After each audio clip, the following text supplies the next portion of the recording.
camera. Today's August 18th, 2017. We're at the Atlanta History Center in Atlanta, Georgia. My name is Joe Bruckner. I'm a volunteer at the History Center. And with me is Sue Verhoff, who's the Director of Oral History and Genealogy at the History Center. We're honored to have with us today Mr. Brian Hernan, who is a veteran of the United States Air Force, and particularly honored to have Linda Hernan, Brian's spouse. Of 54 years. 64 years. 54. 54 years. Wow. Well, congratulations. That's an accomplishment in itself. Mm-hmm. We really appreciate you coming in today. Mr. Hernan has agreed to come in and tell us his life story and the story of his military experience in connection with the Library of Congress Veterans History Project. And your story will be put on file here at the Atlanta History Center and the Library of Congress, and we really look forward to hearing it. Ask you a few questions before we actually get started in your story. Would you give us your full name and where you live currently? My full name is George Brian Hernan. I have never used George. I live in Roswell, Georgia. And where and when were you born? I was born in Arlington, Massachusetts in 1934. Okay. Tell us a little bit about your upbringing. Well, it's I know a little bit about it because I've researched it later on in my life, but I was my father left my mother when I was about a year and a half, and I had moved from Boston to Arizona area, and so at a year and a half I came back to Boston and lived with my mother and my grandparents for a few years until I went to an orphanage in Lawrence, Mass. The Protectory of Mary Immaculate, run by the Sisters of Charity, the Grey Nuns of Montreal. At the time, I wasn't real happy about it, but I, as an adult and as a more mature individual, I look back on it and think that that and my time in the service were probably the two things that had more to do with who I am today. We went up to Montreal. I get teared up about it. Yeah. We went up to Montreal to see them this past summer. Did you really? And but anyway, I spent almost 6 years there, from the first to the sixth grade. Came back to lower middle class income home area. Went to Catholic, what is now called middle school, 6th and 7th grade in Arlington. And then there was a brand new high school coming up, another Catholic high school, and I went there. I was a fair student because I worked all the time.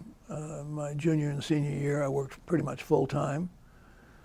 I worked in a gas station most days.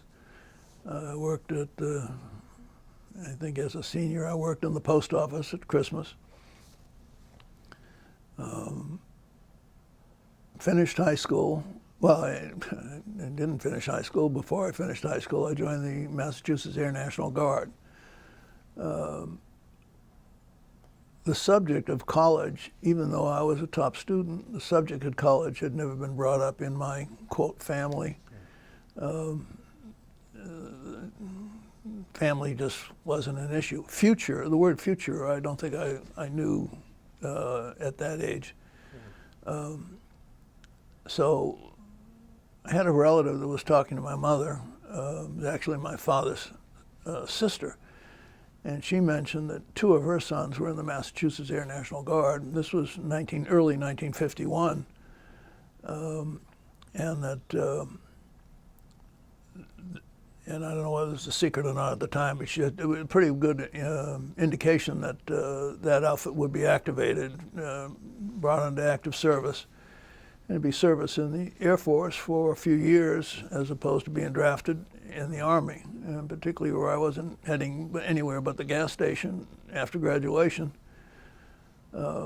Seemed like a pretty good idea to me. So in April of '51, I joined the Guard, and in September we we went in on active duty.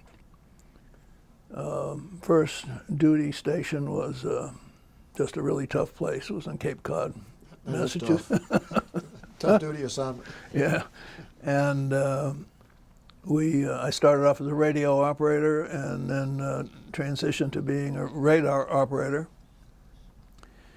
And midway through my year down there, I was transferred into a new outfit was formed, and this was the 932nd ACNW Squadron. I was in the Massachusetts Air National Guard. I was in the 101st ACNW. The Connecticut Guard was the 103rd. What was ACNW? Aircraft Control and Warning.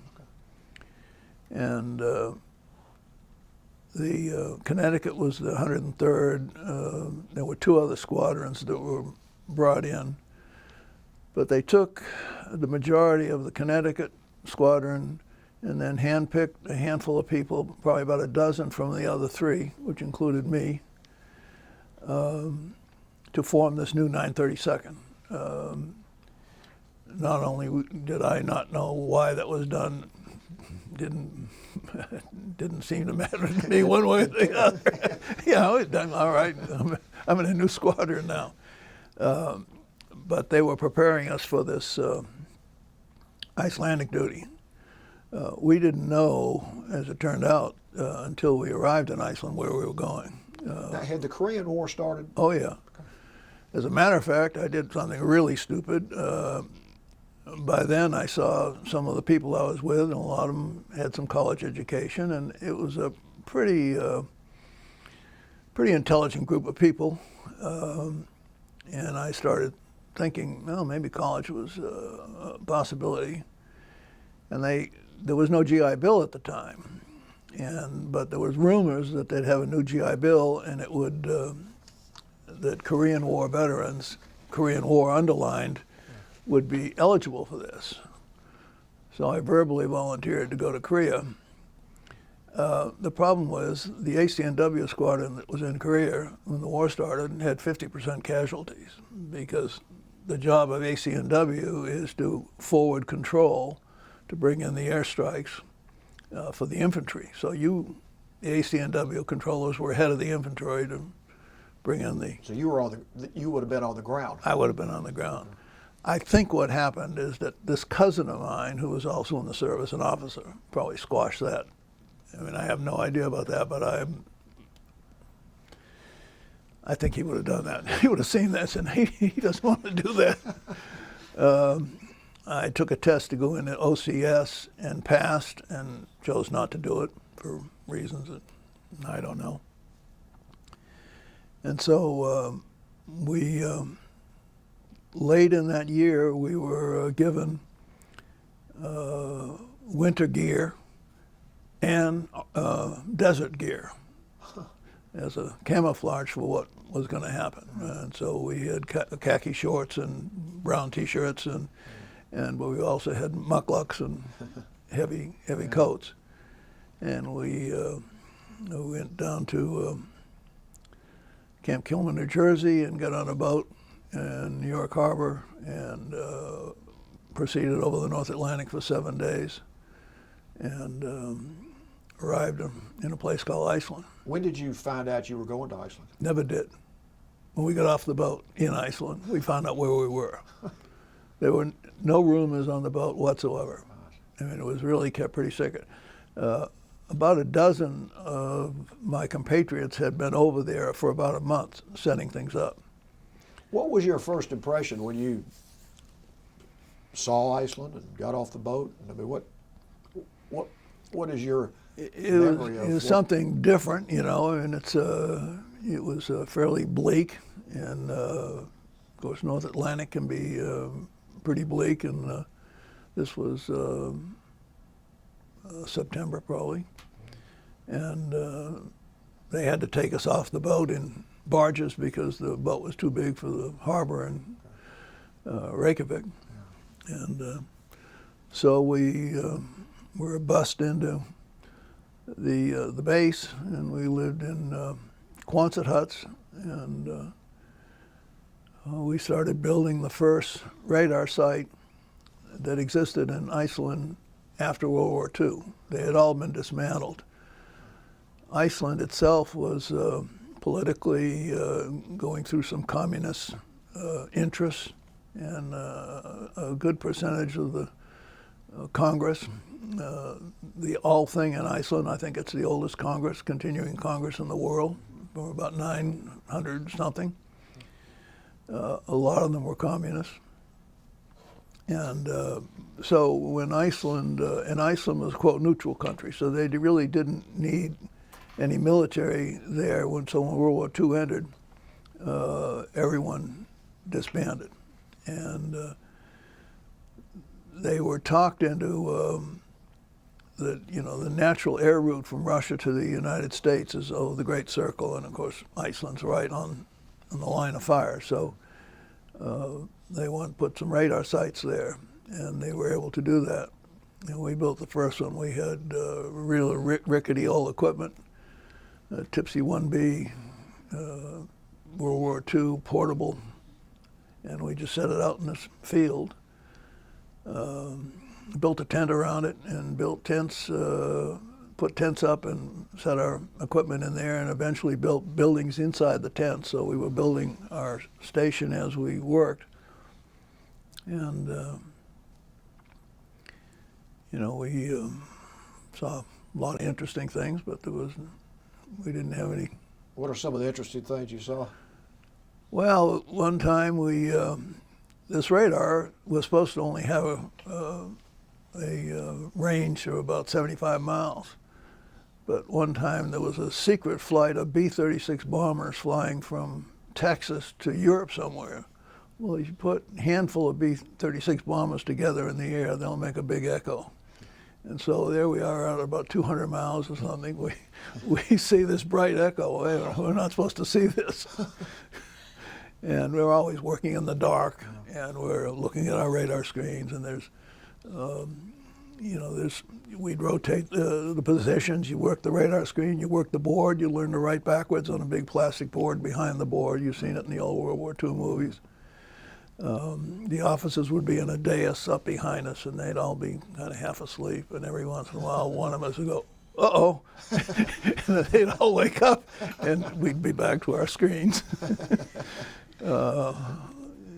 Something to do in the middle of the night. Iceland was interesting. It's not as cold as you'd think. Coldest it got when we were there was 19 above. The winds are horrific. And we used to have to shut the antennas down at about 90 knots, I thought, but I've read somewhere else at about 75 knots. And we had to do it a couple of times. And we got up and running, and we did our job. While I was there, we had a chance to get some leave, and so I put in for some leave, and I just happened to get it with one of the sergeants in the orderly room. And we flew in a patrol bomber in the back of a patrol bomber, and freezing cold, and down to Scotland, where we spent a couple of days, and then we went down to England. It just happened to be May of 1953. And they were crowning a queen there. Of course, what did that mean to me? It's just, so Queen Elizabeth's getting crowned. Did you see any of the No, events, I spent more time in a pub than I did. It had no meaning. It was just like, what's the weather? And but I was there, and I guess you probably still. Did you see any damage from World War II? Oh, still 1953? there was, absolutely. A lot of the civil buildings were either fixed or under reconstruction. A lot of the churches were still blasted. We went to England in '84 or something, and still some of the churches up in Coventry were still in bad shape. But the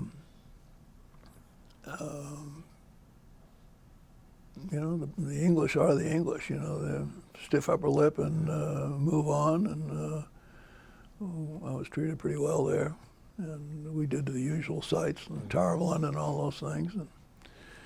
And we hitched a ride back to Iceland and back to work.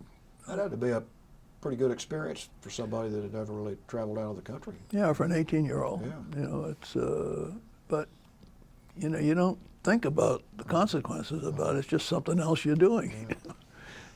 Now, while you were in Iceland, were you kept apprised of what was going on in Korea at all, or was that a subject of discussion? Well, much? the only discussion is that the interesting thing is that Iceland had the lowest tour of duty in all the services. It was a quote tougher tour of duty than Korea was. It was 12 months maximum. Saudi Arabia was 13 months. I think Korea was 13 months. But a lot of Korean vets would be sent to Iceland and given 30, 60-day leaves to just take it easy and work their way back to the United States. But war on the other side of the world, you know, I'd grown up with World War II. It, you know, it was a distant thing. There was no Fox News then. Yeah. It's a little different than now. And here, like I say, I was 18 years old. And I guess your primary role was to protect or be vigilant about any air attack from Russia. We built the first of what was to be 4 radar sites in Iceland in the 4 corners. And that was the beginning of the North American NORAD, basically. Oh, okay. That was the first radar sites. And eventually they built more advanced radar sites, and they had the 4, and then they closed down some as the radar got more sophisticated and so on. Did you ever have any situations where there was a high alert or red alert, thinking that something was getting ready to happen? Not that I recall. I mean, we were told to always be on alert, so we were always on alert. And you know, we pulled guard duty. We did all the usual things that you do. You put on the uniform and carry the gun and do what you're told. Yeah. Well, your experience is pretty unique, being in sort of an isolated area and being in one place and the weather, the conditions. What was that like? I mean, you were with a fairly small group of fellow soldiers, and I guess you got pretty close, didn't you? Well, they were all in the same boat. You know, I was in. You know, we just had a job to do. I've been doing jobs all my life. I mean, I'd been kind of self-sufficient, but it didn't. There was no ethereal meaning to the whole thing. I mean, I wasn't thinking, who am I? What am I? Where am I going? Just doing your job. Well, and yeah, I mean, but it wasn't something special. It's just doing your job is what you do. I mean, it's. Did you ever have any opportunity to intermingle with the locals? Yeah, I spent one nice night in jail for intermingling with the locals. We'll talk about that. That sounds interesting. Well, we were able occasionally to get a pass, but like I said, some of the people out there were very nice to us. Some of them were not so nice. Yeah. So the trick was to get a taxi, and all the taxi drivers had a bottle of aquavit under the dash that they sell you for $5 or whatever it was. And one of my buddies, the 3 of us went into town this one time. We rented a room. We got in the taxi, took the booze to our room, and went to this nightclub, I guess you can call it. And we're having a good time, dining and dancing. And there was a curfew in Iceland, and it was 10 o'clock. So sometime what we felt is that we could leave there and just jump in a taxi and go to our hotel, and we'd be honoring the curfew. But about 5 after 10, one of the waiters came over and said, by the way, one of your buddies is in trouble outside. He needs some help. And of course, as soon as we went outside, we were in violation of the curfew, and so they hauled us away to a night in jail. And all we did was sit in a chair until 4 o'clock in the morning until the bus came to come pick us up and take us back to camp. You know, we got a talking to over it. but they threatened us with an Article 15, but it was hardly a very serious thing at the time. We thought they were pretty serious. Well, did you get to go into town a fair amount? I mean, No, there was, I've got a bunch of pictures of it, and really wasn't much to do. The place is interesting because it's very clean. The city is heated by natural hot water from the springs, and so there's no ash from coal or whatever. But it's no, we spent our time. My life was with the guys there. That Christmas, that winter, when we lost our power, and the generators failed. There was some parts in the generators they couldn't get, and so we were without power. I think it was about 18 days. That was the time the USO came to visit us. They got enough power to put on that show. Very emotional. Of course, these girls were giving up their time at Christmas time. But now, were these entertainers, like USO entertainers? yes, amateurs, I'm sure, mostly. I think some of them from colleges.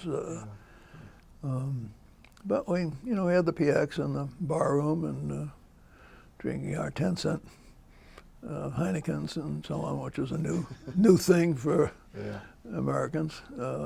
But it was, in hindsight, fairly uneventful. It's a good memory. I mean, and it's, I learned a lot. You brought well, number one, you got a book with your picture in there. Could you get that and hold it up? Well, the 932nd created a yearbook, and pretty much tells the story of the creation of the 932nd and the story in Iceland.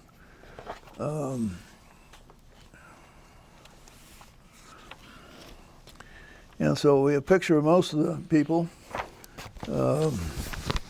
That's George B. Hernan, known to most of the world as Brian.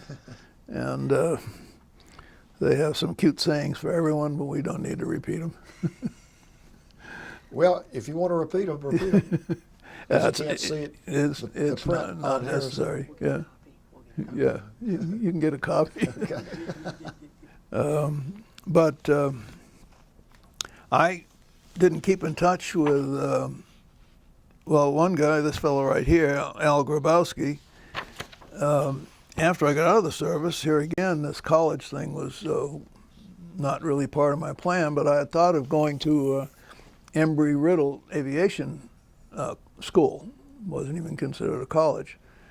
And it was a 2-year program for A&E mechanics, and they had a place in Florida, but they had a place in California, and I was a car guy from early on, and so I was kind of planning to go to California, although I had not made any plans.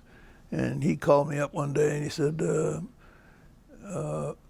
I'm coming up to Boston to take the test. And I said, well, what test is that? He said, the test at Boston University. And I said, okay, good. After you take the test, come see me. We'll go have a beer somewhere. Of course, by then I was all of 19, not legal to drink. But he said, well, come take the test with me. So I took the test, and I passed it. He didn't. They called me in and brought me into this office, probably about the size of this, and said, well, what school do you want to go to? I said, well, Boston University. And they said, what school within the university? I said, I don't know what you're talking about.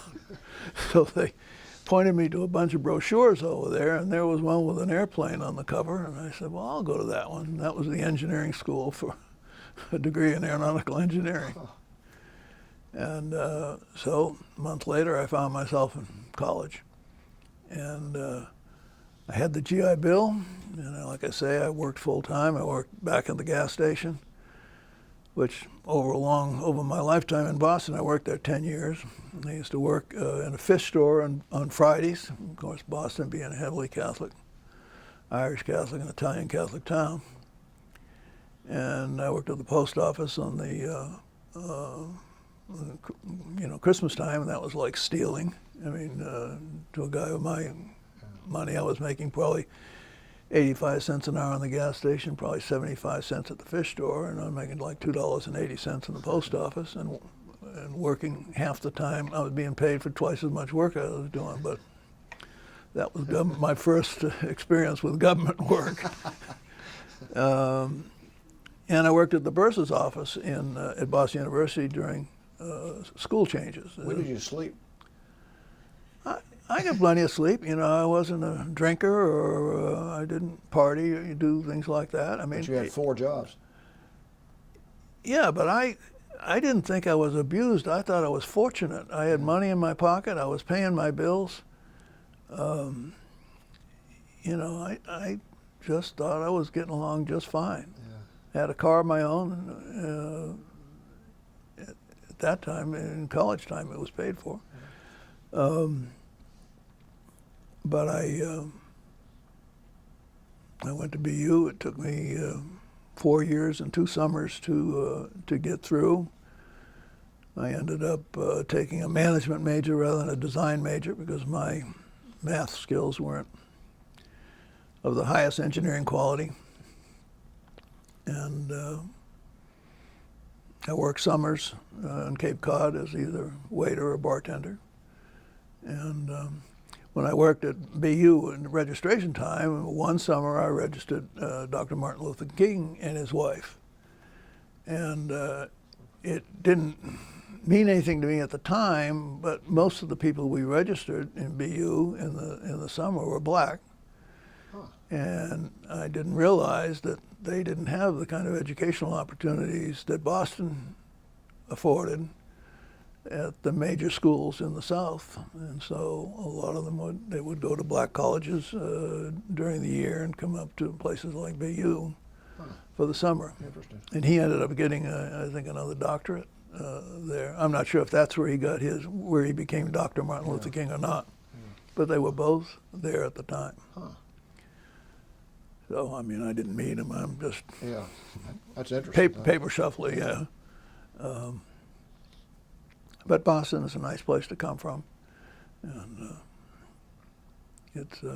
so when I finished school, I applied for various jobs, interviewed various jobs, but my first job was with Douglas Aircraft. It was the job I wanted in the department I wanted.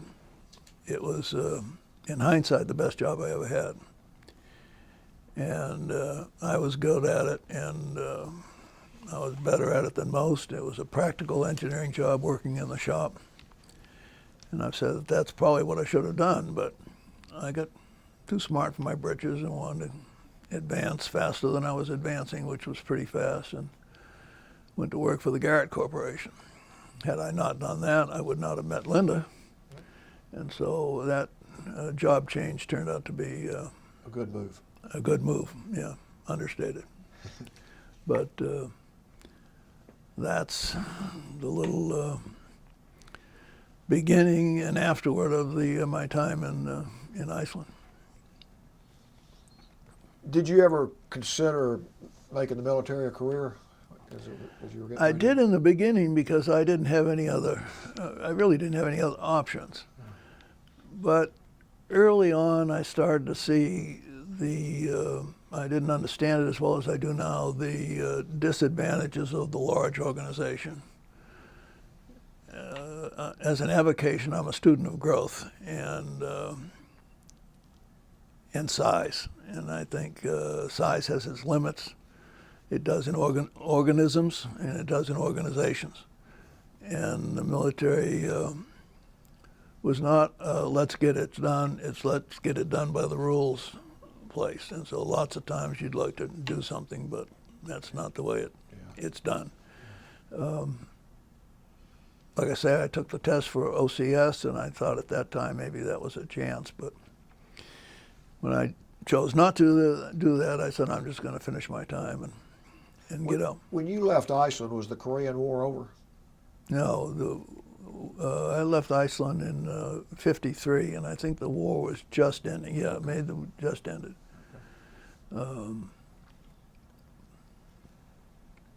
we'll continue with what you did after you said you went with Garrett, and then Went with Garrett, and then Linda. I met Linda, in California, in Los Angeles. Oh, so you moved to California? Moved to California, yeah. I mean, and I didn't hesitate to, quote, leave home. There was really no home. My mother was still working, and but I never had a family relationship. I mean, like most sons, you love your mother, but, you know, I spent literally very little time with her. She worked full time. I worked pretty much full time and went to school. I was gone for 6 years. So it wasn't any anchor to keep me in the Boston area. But the cars were in California and the girls were in California. So I headed west. I had a degree, I had a job, I had $200, and I had no debt. And I thought I was the king of the jungle. I mean, I just couldn't imagine being in a better position. And so I went out there, and I worked at Garrett for a while, then messed around for a little while, and then had a chance to go back to Douglas in 1965. We got married in '63. And I went back to Douglas in marketing and started spending some time in Europe, working on a sale of DC-9s to SAS. And by then, a job was a little more than a job, and I'm kind of proud of the fact that I came up with the idea for the DC-9-40 that made the sale of those airplanes, 40 of those airplanes, to SAS possible. Wow. That's the good news. The bad news is before I got home, I found out that I didn't have a job when I got back. This was 1966. The Korean War was in full spring. We had a guns and butter economy. Vietnam War. Vietnam, I'm sorry, was in full swing. We had a guns and butter economy. The economy's going crazy. Douglas, we were selling airplanes like crazy. The problem was there were no more workers. The simplest job in the shop was running a deburring machine, where you just hold a part up to a buffer and get the burrs off it. At that time, we had to hire 3 people to get one that could just do that job. We were that far down at the bottom of the barrel of eligible workers. So Douglas had no choice. They laid off about 40% of the white-collar workers. But that was pretty typical in the aviation industry in California. You changed jobs mostly because you didn't have a choice. So we started looking. We thought we could go either to Lockheed, Boeing, or the airlines. So we found out from Boeing that they had an unwritten deal with Douglas that if they switched back and forth, they wouldn't offer extra money. That was trying to keep the salaries down. So we came out to interview Lockheed, and we tagged onto the trip an interview with American Airlines in New York. So we came out to Lockheed, and I probably should have thought something was a little funny when they offered me more money than I asked for. I mean, I asked for about a 25% raise from what I was making, and they offered me more than that. But anyway, we left that interview without having received the offer yet, and went up to New York and visited American Airlines, and they were very anxious to do some business. But at the time, I was dealing with some anxiety issues, and I just couldn't see myself living in New York City or working in New York City. But they kept saying, money's no object, money's no object. And I kept telling them I had just gotten this, quote, big job down in Georgia. And they said, that's peanuts.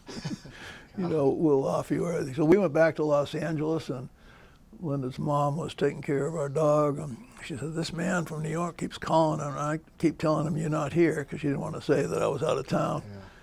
Yeah. And finally called him back, and he said, just you and Linda come back here. I just want to show you where you can live and what you can do. And what I didn't realize is that he had informally accepted a job as the vice president of planning for Continental, and he was looking for a replacement as director of planning at American Airlines. Oh, really? in hindsight, we did the best thing by staying here. So here we are, retired. I left Lockheed after 6 years and started my own business, and I don't think that has much to do with what we're doing now. So what else can I tell you about my military time? Well, I want to be sure that everything that you want on record is your story you talk about today. So just, is there anything else that you want to talk about? It was, it was a good group of people. We all got along pretty well. We were stuck up in this place, but at the time it didn't seem that bad. Although we all had reverse calendars on our desks, we could count back the days to when we knew we were going home. Yeah. But it was, time to learn some discipline, to learn procedures. And it's like being in the orphanage, you get foundation there. I didn't have it really anywhere else. I'm not sure how much everybody else gets it. I think the service almost should be required for everyone, at least for a year out of high school. Not necessarily military service, but some service to get some maturity. I was so immature then. I had no idea what the world was about, what it was about in general, or what it meant to me. So I had a little bit of an awakening, but I was still only 19 when I started college. Yeah. So most of my students in college were having to pay for it themselves, and I was same age approximately. And I got through I used to go down to the bursar's office and cash my check, and it was $110 a month, and they'd keep 90. That's back when Boston University was $1,000 a year for tuition. And now it's 40-some thousand. But I heard yesterday morning that Senator Warren in Massachusetts teaches one course at Harvard and gets $330,000 for that one course. Good grief. That's criminal to me. Just, but anyway. But, USC. yeah, I went to, while we were working out there, I went to USC. I went to UCLA for a little while, took some advanced aerodynamics courses, which I incompleted. Really wasn't me. And so while I was there, I went down to get an application for a graduate school of business. And some 17-year-old girl working in an office says, "Do you have a B average from undergraduate?" And I said, "No." She said, "I'm not going to give you an application." It was the end of the subject. So I went over to Southern Cal, and Cal said, I told her I was interested in applying. And she said, "Well, what was your undergraduate degree?" I said, "Engineering." And she said, "What were your grades?" I said, "Not that good." And she said, "Well, if you have an engineering degree, you're going to need half a dozen or more courses, business courses, to get you up to the level of a business major coming into the graduate school of business. So don't apply now. Just register for those courses, get all A's and B's, take the admission test for graduate study, and then apply," which I did. I got all A's and B's, and I did very well on the admission test, good enough for Harvard Business School. But I went to SC, so I'm a big SC fan, football fan. I know. But I went there 10 straight semesters, taking 2 courses a night for 3.5 years, and got my MBA. And that helped me a little bit in life. There's no such thing as bad education or bad experience. It's all part of you. So. Tell us about your family, children, grandchildren.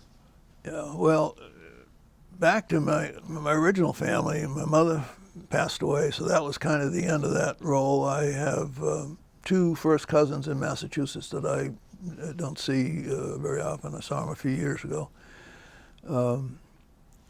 Since we've been here, we had 2 children, both living here. Sean, our oldest, is in town. We got some interesting news from him. He's going to be working at Molly B's at the new stadium. Oh, really? Yeah, doing training for that right now. And he was selected amongst that restaurant group that's running. Molly B's is named after the owner's. What's the owner's name? Of the Falcons. Falcons. The owner of the Falcons.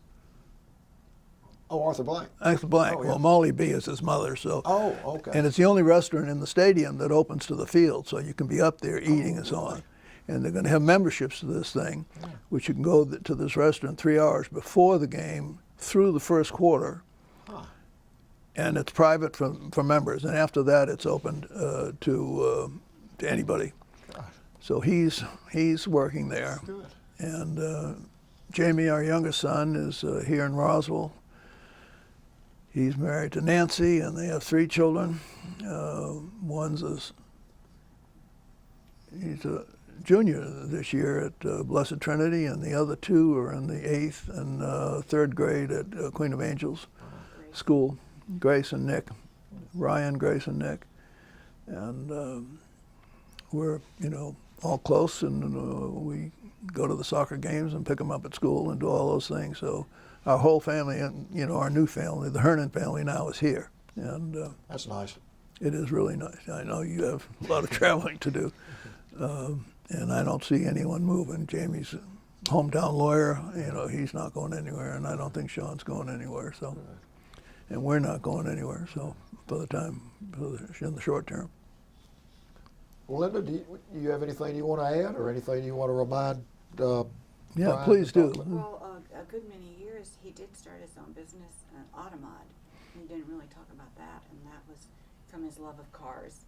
And Yeah, talk about that a little bit. Well, I began to, first of all, working at Lockheed was not the gem of my life. When I worked at Douglas, it was a company that was involved in only one thing: get it done right, nothing else matters.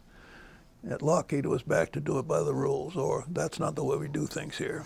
That was very frustrating for me. I guess I had a bit of an entrepreneurial spirit, and I got into trouble one time because I went to a meeting. They were going to try and decide what to do with something with the Hercules, and at lunchtime the meeting broke up, and I didn't go back to the meeting. And I got called on the carpet for it, and I said, well, you've already made the decision. You don't need market research to tell you anything. You've already made the decision to stretch the airplane.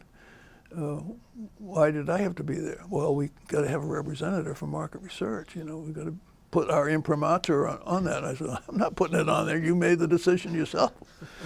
Those are the kind of things that frustrated me. I shouldn't have let them frustrate me, but they did. So I decided, what else can I do? I wasn't going to go to Boeing. Linda, native Californian, didn't want to go back to California. I could have or not. So I started thinking what else I could do. And my interest in cars, I thought there were no automobile accessory and racing equipment places in Atlanta. And so I started a company that I called Automod in 1972, and we sold the business in 1999. It was a small business. We were primarily a regional company. We were about 2/3 wholesale and about 1/3 retail. We sold throughout the whole U.S., but mostly in the Southeast. We had one customer in California. I always like to tell this story, and he used to buy one product from me. He was located in Santa Barbara, California, but there's a suburb of Santa Barbara called Solvang, and it's a little European village there. So this product that I was selling to him, I bought in Solvang. So I was buying and Solvang, shipping it here, and then shipping it back to him. And of course, he was paying a markup, but You're a good salesman. loose lips, no ships. So, but I had a real good time doing that. It was something I loved, and we were marginally successful.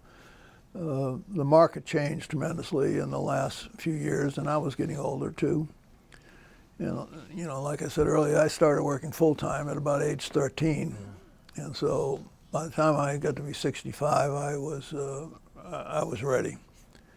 And But you must have loved that, starting that small business and having it grow, because you mentioned that you like growth. I mean, that had to be real satisfying. Yeah, well, I just in the airline business, I would see these airlines say we're more interested in share a market than profits, and I couldn't understand that. They wouldn't say it just like that, but their share of market was always important to them. And I said, well, no, making a profit is the most important. How much of the business you get is irrelevant. They didn't see it that way. And I came to the conclusion, wasn't original, that you don't know what the optimum size of anything is until you reach it and surpass it. And there's an optimum size for anything in any business. And companies that realize that and work efficiently at their optimum size do pretty well. Yeah. People try to grow beyond their means. But anyway, we ended up selling the business, and we had bought a building to run the business, and that building has turned into being basically our retirement. And so we're in the bit of the real estate business. We have 2 rental units now, business units that we're trying to sell. So we can get out of the business. I'm 83 now, so it's time to start taking it easy, although I don't think I ever will. I think you've earned that. Well, you know, I think we have. Linda says that, you know, we just get to sleep late and everything else. I said, stop it. We've earned it. Yeah. You know, we get up early. She said, well, the kids, you know, our kids have to do this and they have to do that. Well, we did all that, you know. We don't have to do it anymore. Right. So it's... Well, Sue, do you have anything you want to ask or add? Or? I don't think so. I think I'm good. Well, and one last thing, I guess. I'm just curious. When you were in Iceland, you talked about the weather and having to make adjustments with the equipment occasionally because the weather got so bad. What about your living conditions? You know, how did the weather impact the things that you did? We lived in Quonset huts with, you know, one stove. And, well, the Quonset hut was divided by a bathroom in the middle and 2 ends, and we had a stove at each end. I don't remember it ever being a problem. The wind, you know, like I say, 19 degrees above zero was the coldest it got. But the wind can have a thing. And then, of course, you have the darkness all night. There's some pictures in here of us playing ball. We played in a softball league up there. We would have 3 games a night during the summer, 6, 8, and 10. So we'd start a game at 10 o'clock at night. And that would usually have to be called around 11:30. So, you know, it's a different experience. I talked to Linda a lot about the Northern Lights, which is probably, I can say without fear of contradiction, is the most beautiful thing I've ever seen in my life. I saw it later on in life when I would fly from Los Angeles to Stockholm in doing business with the airlines, and you'd fly and get up at 35,000 feet over the Arctic Circle, and I mean, it's just an overwhelmingly beautiful sight. It's. Have you ever been back to Iceland since you left?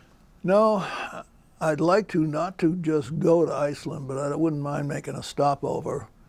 When I was working with Douglas, I traveled to most of the countries in Europe, and as well as with Lockheed, and a lot of countries in South America.